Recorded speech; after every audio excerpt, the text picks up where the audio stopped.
Hi guys, I hope you're all going to come back in. I'll give you a few seconds just to dial back in. Hopefully we're going to get this sorted this time.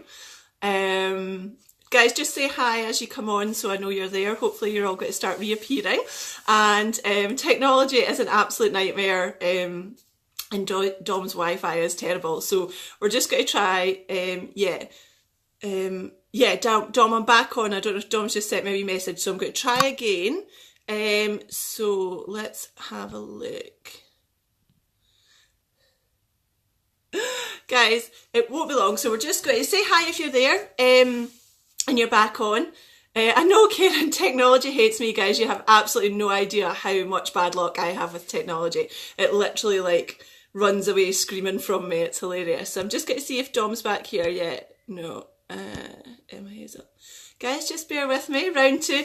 Dom's just getting his own back because the first time he tried to interview me live, I couldn't figure out how to make mine turn on, and so he was literally talking to an empty camera for 10 minutes. So I think he's just getting his revenge. Let me just see if... Hi guys, I'm glad everyone's coming back in. There's Dom. Right, Dom, I'm going to try to add you again. Fingers crossed, everyone. Bob. Hashtag Bob. Yeah. Hi. Hi. How are you? Can you hear me? I'm here. I wasn't getting my own back, honest. I know. I was just saying that. That's your revenge for me the first time you I don't know interviewed what me. happened there. I do apologise. No, it's fine. Technology. It's me. And we're just saying me and technology. It sort of runs screaming from me. So. I'm here now, and thanks for having me. I know, and it looks like everyone's back on board, so that's fantastic. Everyone's saying hi, so they're back. So I don't know if everyone got my introduction. So do you want to just tell everyone a little bit about yourself, who you are and what you do? Yeah, sure. So my name's Dom, obviously, and I'm a dog trainer. I started off as a dog walker, dog adventurer, and now, as you said, I help.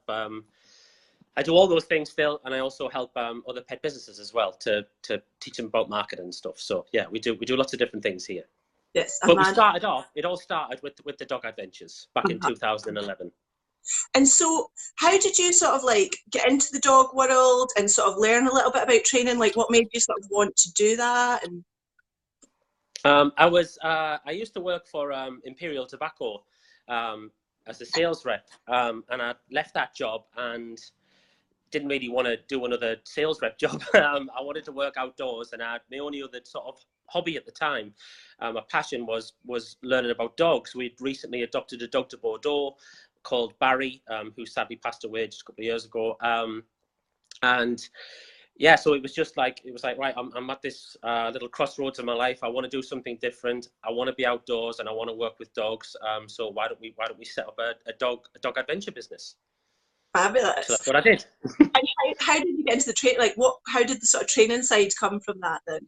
Well, the training side came through kind of necessity, really. I mean, I took a sort of slightly more than a passing interest in dogs when we adopted our rescue dog, because like all rescue dogs, he came with a certain amount of baggage and stuff. So we needed to work through some of the problems that he had. But mainly my desire to learn more about training came from starting my dog adventure business and quickly realizing that I didn't know enough about dogs, because I was out and about and I was really enthusiastic. And I really wanted to do well, and I wanted to provide a great service, and I wanted to give the dogs a real experience.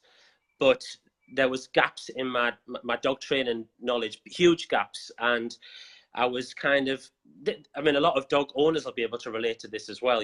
I was unwittingly kind of teaching the dogs, to do things and to enjoy doing things that didn't involve me, which meant that I was losing control of them, So so that was it. So we were out and about adventuring, but when the dogs were off lead, they were either playing with each other and roughhousing or running off and chasing squirrels and things like that. And I was thinking that this wasn't what I signed up for, I knew I needed to provide a better service. So that led me down a dog training.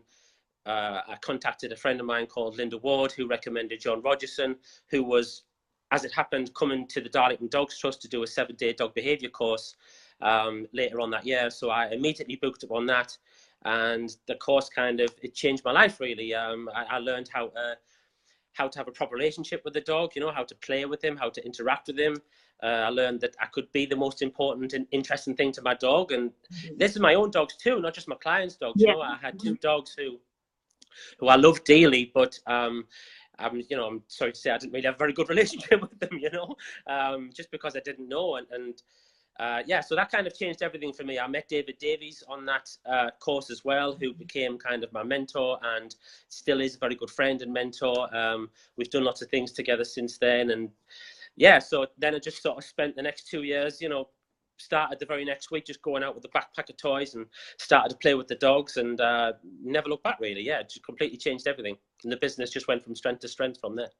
It really is, and I know like a lot of the things that I do in Clan Canines with the dogs on our crusades I've learned from Dom, and it really the difference in the relationship you have with the dogs is amazing, and it just I think it's such a great thing, and that's why your book is like fantastic, because that brings that to just dog owners who are sitting at home who want to have a better relationship with the dogs and just don't know what they're doing wrong. They've not been on some training course and spent time with these amazing experts, so they're kind of like, and what do you think is like the main sort of mistakes that dog owners make, or the main sort of pitfalls that they fall into with their dogs?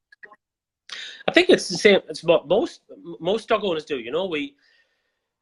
Pet dog owner has a very different life to a dog trainer, and I think a lot of dog trainers sometimes are a bit out of touch. Not all of them, but some of them are a bit out of touch with how a pet dog owner's life goes. We, like everybody else, we get up, we sort the kids out for school and stuff, and then we take the dog for a quick walk, and we go to work, and then the dog walker might walk the dog, or we might pop home at lunchtime, and then we come back and we got to do another walk again. We might have maybe an hour or 45 minutes with them at tea time, and then that's it. And if you're not, so those times that you're spending with the dog, that 20 minutes on a morning and that 30-40 minutes on a lunchtime or an evening, they're crucial.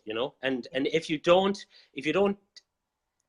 know how to play and interact with your dog and try and entertain him in some kind of way, then he's going to find entertainment elsewhere. And so the biggest mistake I would say is that many pet dog owners, we unwittingly allow our dogs to become far too interested in things that take them away from us, like going off to find other dogs to play with, or chasing pheasants or squirrels, or rolling in fox shit. And can we swear on here, Tammie, or not? Is this a PG performance?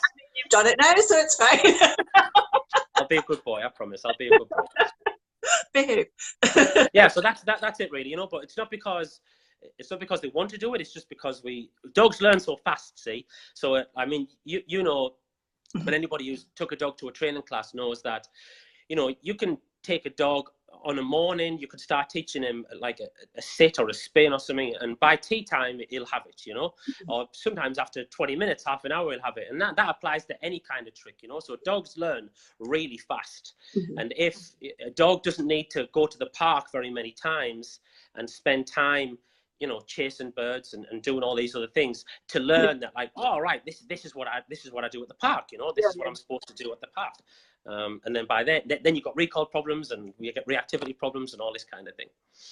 So what would be, actually, Karen's asking a question that probably I was just about to ask you. I was going to start asking you for your top tips. So Karen's asking, hang on, the questions went up. Can you give me one tip how to keep your dogs focused when there are so many distractions? So I'm guessing that's outdoors, when you're outside with the other dogs. What was the question again? Sorry, it went off there. What was the question, Tammie? Sorry. If you're outside with your dog and you're maybe in the park, or there's other dogs and there's loads of distractions, how would you keep your dog focused, and what's your top tip for keeping the dog focused on you? So top tips would be, ideally you would find somewhere a little bit quieter, and even if it's just a little bit quieter, slightly quieter area, sometimes it's impossible if you're exercising your dog on a busy beach or a busy park. It's hard to find it. But you've also got, you should go to the park prepared. You should be taking stuff with you that that your dog likes, and dogs like most things. You know, they like cheese, they like chicken, they like hot dogs, they like liver, they like all smelly kinds of foods. You know, so take some of that stuff in your pocket. Take a toy that he likes. You know, a squeaky ball, a tuggy toy. You know, an old slipper if he likes carrying an old.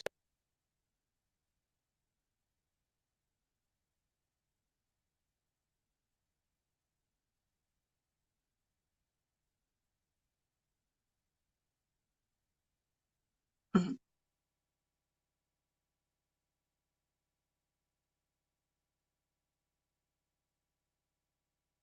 You're cutting up a little bit there.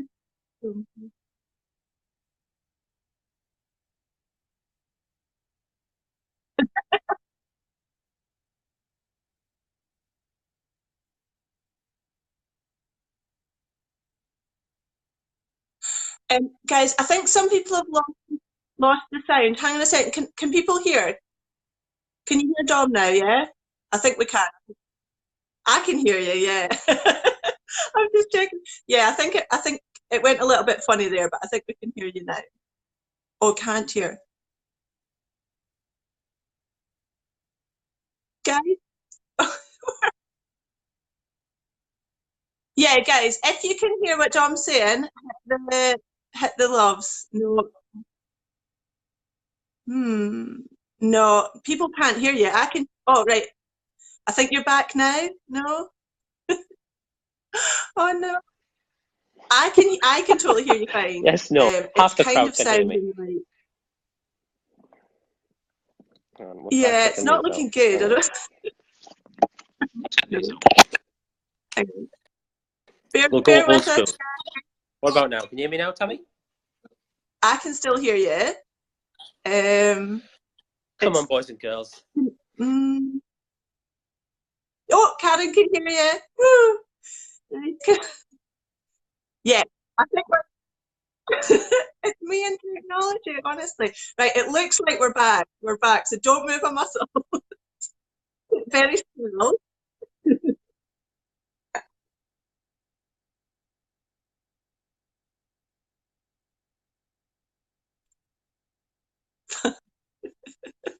Oh my goodness.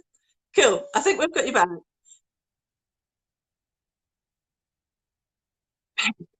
Perfect. Oh, love Sydney. Hi, Sydney. Cool. So, any other? I think the questions that other people asked are now so far back in the scroll because everyone's talking about hearing you. I'm just going to scroll back and see if I can find some. Hang on. Any recommendations for a dog who is not food orientated and not interested in tennis balls either? And that is from Jennifer Clarkson.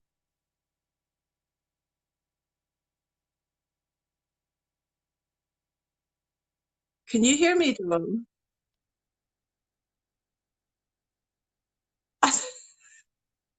Oh no, we're having such magic. Guys, can you hear me? I can hear you. Can you hear It's me? going to be like the worst disaster. I should have brought a brew. Okay. We'll blame Sydney. Am I there? Um, guys, yes, we can hear you, but not Dom. Bloody Okay, hell. all right. Okay, I think Both of right, them. we're both All right, back. we'll carry on. We'll give it a go. I think it's your Wi-Fi, Dom. Anyway, cool. But it must be. Yeah. So what was? I can't remember what the question was now. Somebody had asked a question about what if your dog's not food Yeah. orientated and doesn't like a tennis ball? What would your tips be? Yeah, so it is harder, you know. It's easier if you've got a dog who's really interested in a ball or some food. But ultimately what you want to try and do is what I teach in the book is you want to try and find something that you know that your dog already likes. Yeah, so if he already likes, you know, and this could be anything, you know, it could be something like a slipper or you know, he might like grabbing tea towels and and other bits of washing out the, the washing machine when you're putting stuff in there. Or he might like some like a bizarre kind of food, that he just really enjoys greeting off you, apples or carrots or something like that. So there's usually something, there's usually something that the dog likes. And when you find, and it's going to be individual to most dogs, but there is occasionally, you do occasionally get some dogs who aren't really bothered about anything, So I've had messages from people in the past who maybe they've read the book, and I talk about, playing with the dog and making yourself more interesting to them. And they email me and they say, oh, I can't find anything that my dog likes. He just lies on the couch all day, and he's perfect when I go for a walk. And I can't get him interested in anything. And I'm like, what's the problem? You've got the perfect dog. If he's just because, some dogs weren't cut out to do tons of activities and things, so that's one end of the spectrum. The other end of the spectrum could be, if the dog is really interested in chasing stuff like birds and squirrels and rabbits or other dog, playing with other dogs, then he's but he won't do the same with you. Then he's telling you that you're not, he doesn't find you as interesting as those things, so he's telling you that he's not necessarily not interested in playing. He's just not interested in playing with you. So you've got to take a long time. Sometimes it can take a long time to get your dog on side and to teach him that you're a fun person to be with. It took me a long time with my own dogs when I first learned how to do this. Yeah, and I think like persevere with it. Sorry, I think some people feel embarrassed, don't they? Because like when I'm out with the dogs, I'm like running about like a maniac, and we're doing loads of stuff. And I probably to people watching, they must just think she's crazy, but the dogs love it. You know what I mean? So they're focused on me, and they don't care what's going on elsewhere because they're just watching the crazy women running about with the toy that they love and stuff like that. And that's it. And sometimes I think you can maybe be a bit embarrassed to do that with your own dog, but actually that's that's what your dog wants. So I don't know if you would agree with that. Mm-hmm. Yeah, for sure, and it works. And yeah, people do get embarrassed, and especially men get embarrassed as well in classes and stuff. They'll get embarrassed because they don't. I don't. Obviously, I'm just an idiot. I did the same as you. I'll be jumping and screaming around, and but I'll do that even when I have got a dog with me. But yeah. So you got. This is why as well. You really want to. If you're kind of starting from scratch with your dog and you don't really have a very good relationship with them at the moment, make life really easy for yourself. Start in the sitting room, close the curtains, put some nice music on or something, and get some things out that your dog likes and start playing with them and interacting even, if playing is too difficult a word for you to imagine you're doing, just try interacting with him, try and get him to move around, looking at you, wagging his tail with his eyes wide open. And start building up a relationship with them somewhere like that, like in the sitting room, in the kitchen, or another room in the house, and then move on to the garden. Because if you go straight to the park, that place that the dog associates doing all these other things, it's going to be way, way more difficult for you. You have to kind of build up to that in the same way as a runner would build up to doing like a half marathon or a marathon, Yeah, no, I think that's really good advice. Hang on, Lisa's got a question here. So Lisa's one of my little clan. When I'm out with my dog, she'll suddenly stop and want to go in a different direction. When she decides she doesn't want to walk, there's nothing I can do to persuade her. Oh, this is a long one, hang on. Unless we're walking in the direction she wants to go. So her dog is a little Yorkshire Terrier, and she's absolutely adorable. Any advice for Lisa? So does she, so she just wants to go a different way? I think so. It sounds like it, yeah. I don't know. There must be something that she wants to go and see. Do you know what I mean? There must be something a direction that she wants to go. I think that the trick is, if there's a trick, is to try and tempt them on a little bit. If you can tempt them on with something that they like and get them moving again, and then, or even just setting off with a bit of purpose about it, and thinking, right, I'm going to go here, and the dog will pick up on that a little bit too. But rather than, often this happens with puppies when people first take puppies out, and they'll say the puppy doesn't like walking. He only likes walking home, in the direction of home. And that's, again, it's because they learn really quickly. They learn, if I stop, my owner stops, and if I do it twice or three times, then they'll change direction or they'll go home. So if you want to if if you really want to walk that route, Lisa, you're going to have to find some ways to tempt your dog along a little bit.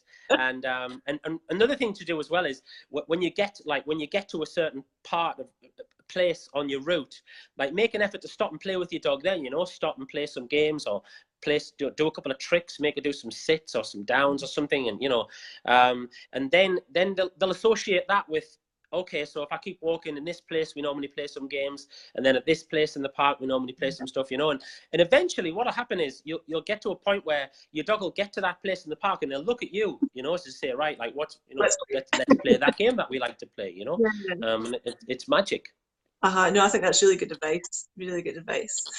Any other questions from anyone? We've got Hazel here. Hazel is coming on to do a chat in a couple of weeks with me. She is a fabulous clinical canine masseuse. Is that right, Hazel? Sorry if I've said that wrong. My dog loves playing with me, but when she picks up a scent, I just can't be exciting enough. That is a tricky one. Any advice for that, Dom? It is hard when the dogs get the scent. It is a tricky one, yeah, and it doesn't. Different scents, obviously, they're gonna interest different dogs, aren't they? Some dogs, they want to just smell other dogs' wee, unfortunately. Some dogs, it'll be, obviously they smell the world, don't they? They don't really see the world, they smell it. So like they're seeing so many things that you can't see, and I don't know if Hazel plays any kind of scent games with the dog, but if you can play some scent games with the dog, just hiding some toys, hiding some food in the house, in the garden, do it in the park as well. We scatter things across park benches and stuff, and then you kind of the nose becomes like something that you can enjoy together, so you can teach the dog that, hey, I understand that you like sniffing, so I'm going to provide some sniffing challenges for you that are going, and the dog be bang into it most of the time. But yeah, when it's something like deers and hares, it's quite tricky. Like it is a challenge. And Denise is asking, what toys would you recommend that they won't destroy? Your dog must be Denise. Yeah, there's never been a better time to be a dog at the moment with all the different dog toys and treats and everything, and that you can buy. But there's not many that they can't destroy if they really want to. You're talking like Kongs and the black Kongs, really. They're about the strongest things. They're probably the only things. If I knew I had a dog that chewed, they're probably the only things I would trust leaving a dog with. Yeah. Otherwise, but I mean, and some dogs like destroying things. Terriers and stuff. That's it's their life's purpose, isn't it? To just like rip shit up. So yeah, and antlers and stuff too. Yeah, I mean, some people don't like the antlers, but we use them, and a lot of the dogs who come to stay with us, they like chewing on them, and as long as they're not like chomping on them, then they can gnaw them, and dogs like to have a bit of an outlet, don't they? They like to chew. Yes. She's even chewed the top of a black Kong, yeah, so you've got a serial chewer there, Denise. Karen's asking me, what do my clan have favourite toys? Yes, but I take a lot of toys out with me, and different dogs have different preferences, so they don't all like the same things.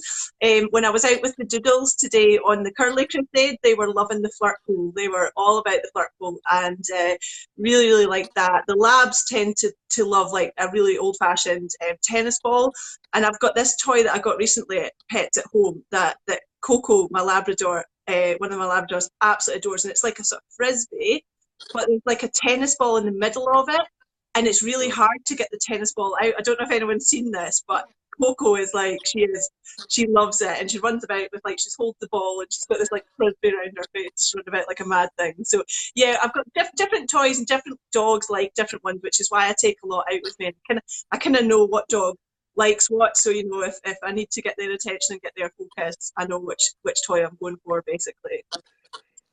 Good answer. Yeah. Any other tips or anything else, Dom, that you've got? And if anyone else has got some questions, guys, just pop them in now.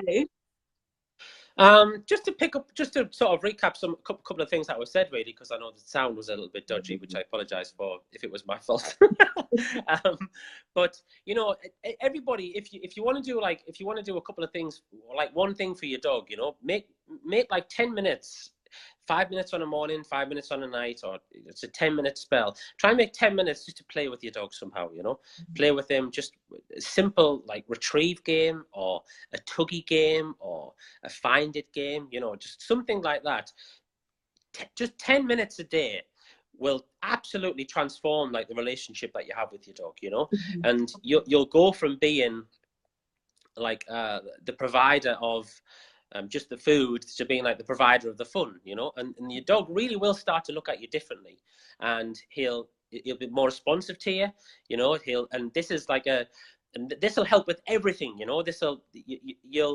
You'll learn so much about your dog from playing. I mean, really playing and concentrating on the dog, you know, and watching him and seeing what he likes and watching how he tries to get you to throw the thing, or, you know, watching how he tries to cheat when you're hiding things, you know, or what gets him really excited to tug things, you know. You'll learn so much about your dog that you don't already know at the moment. And it'll like I said, it'll make your dog more responsive. It'll help you, you know, when you take him to the park when he's off lead. It'll make you recall better. Do you know what I mean? It'll help everything, you know. And just even just that process that you go through, because you might be thinking, oh God, like I'll never be able to keep my dog interested for 10 minutes, you know. Well, just do it for 2 minutes then, you know, and then build it up to 3, build it up to 4, take it to 5, and then take it to 10, and then, you know, you'll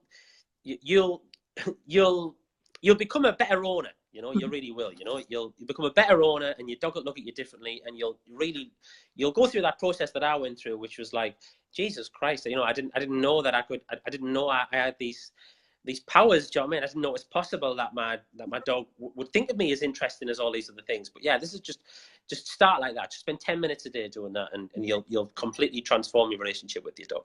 Yeah, definitely. Right. I'm just like, I said ask questions, and we've had about 15 questions come through, so let me just have a quick flick. Isla was great on recall. So Ailey's dog, Isla, comes out with me. Really, what I find with her, what Dawn was saying before, is she sees, before I let her off the lead, she knows I've got the toys, she knows I've got the goodies, she knows that's with me.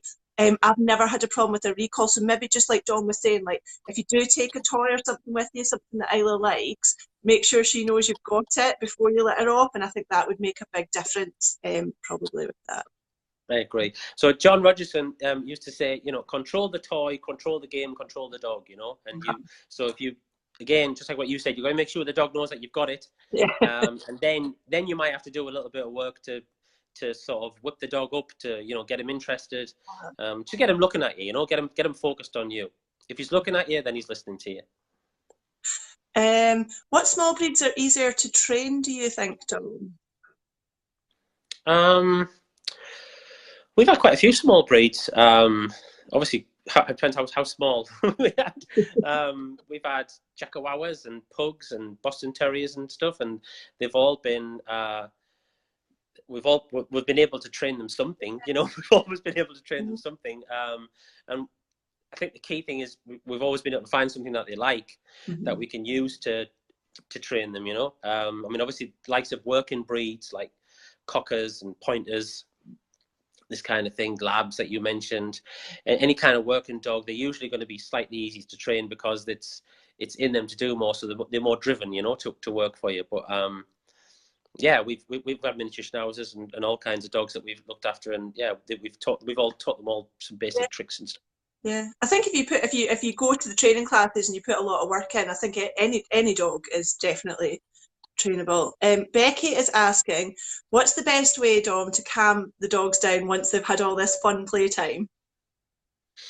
So yeah, we that's an important point actually, because you don't want to be well, some people, you know, some people that their main problem won't be whipping the dog up; it'll be actually calming them down. So you know, you have to exercise some control with these type of things that we're talking about. You know, and if you have a dog who really barks, or he jumps up, or he goes bonkers when you play with him, then definitely you want to be playing with him in a much more controlled way, you know, so asking him to do stuff before you give him the toys and the treats, and, you know, just making him work a bit more, I suppose, for the toys, and getting him into a bit of a calmer state before you reward him with whatever it is that you've got. But yeah, we tend to sort of take the edge off the dogs. I mean, I like even do it with my own dogs now with Sydney. You know, we'll go out and on a morning I'll play a couple of games with him to take the edge off him, and then we might do some calmer stuff, some heel work, you know, with a toy again, and just hiding the stuff. So you can make the dog do stuff, but like in a controlled way, especially with something like a find it game. They're brilliant games to play, because the dog's getting an opportunity to use their nose, and you're able to control the dog, keep him in a certain area, you know, which is handy if you're in a busy park or a busy beach or something, or certainly like with what we do, Tammie, where we've got multiple dogs out. We want to make sure we've got control of all of them, don't we? And yeah, so a good scent work game, you know, a find it game's a good way to settle the dog. And then, you know, even just doing some grooming, you know, just once you took the edge off him. It's summertime now, you know, we can all just be taking a brush to the park or taking a book and, you know, just sitting with the dog after we played with him, you know, do a bit of stroking, just, you know, give him a little bit of a health check all over, give him a bit of a stroke, a bit of a brush, and he'll enjoy that too, you know. And if he doesn't, you can feed him some stuff while you're doing it. And again, you're just teaching the dog, you know, like, this is what we do. Yeah, definitely. Jude, how long did it take? Jude, how long did it take me to engage with the dogs and turn things around after reading Dom's book? Pretty quickly, because what I did was I implemented some things into my process. So when new dogs come on board, I actually do specific things with them prior to them joining group walk, so that I can really build that relationship with them. And yeah, it was pretty quick. It's almost like that moment of like, actually, you just need to be fun, and you need to have stuff that the dogs love with you, and you need to be more interested in everything else that's going on round about.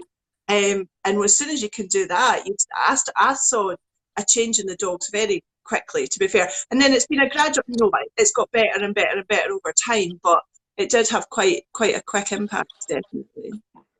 And I think the last question we'll do, because I think I've had you here all night now, Dom, is from Lynn. So she is saying that she has a miniature schnauzer who likes to bark when anyone knocks on the door or comes in the house. Any tips on how she can sort of work with her to stop this? Yeah, don't have any friends. Oh. No, it's really tricky. Very tricky with terriers and stuff, because they're bred to, they bark a lot, you know. They do bark a lot. But like simple stuff, like simple stuff. First of all, would be try and put the dog in a different room, you know, so that they can't hear the person coming in. And then, you know, we can try and desensitize the dog, like, over time to the sound of the door knocking. But it's usually it's going to take you a little bit of time to work through something like that, and people sometimes give up pretty quickly. But you can, you know, desensitize a dog or clicker train a dog to not react to the noise, you know, or just tell them to shut up. Even sometimes that works, you know. And old-fashioned, but it does work occasionally. Yeah, so you know, you might be worthwhile, you know, if it's a really big problem, it's causing you a lot of stress, it might be worthwhile getting in touch with like a local trainer or somebody and working through the problem together, you know. Yeah, no, I think that's really. Can't fix everything just on like a live like this. You know what I mean? It's very much. Pardon? No, I was just taking the bit. But yeah, no, definitely. And I don't know, Lynn, if you're local, but I know some good dog trainers around here, so feel free to message me after this and I can put you in touch with a couple of trainers if you do want to do that, if you're in Edinburgh. If you're not, message me anyway, because I might know someone in the area that you're in. So John, thank you very, very much. I really appreciated it, and I hope everybody got a lot out of it. I know we had a few sound issues at the start, but there's been loads of questions, so I really hope that's helped people. And guys, sorry, I'm just trying to read comments at the same time. This is Dom's book here anyway, How to Be Your Dog's Superhero. Really can't recommend it enough. I know Dom's not going to plug it, so I'm going to do it for him, but it really is.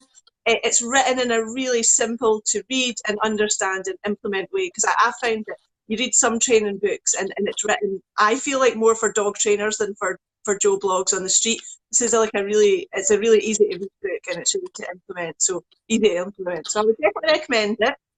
And thank you very much, Dom, and go and have a lovely evening. And I will see you soon. You will. Thank you very much. Thanks for having me. I've really enjoyed it. Cheers, guys. Oh, and listen, everyone, just before you disappear, next week I have the absolutely amazing Rachel Bean on for a live interview.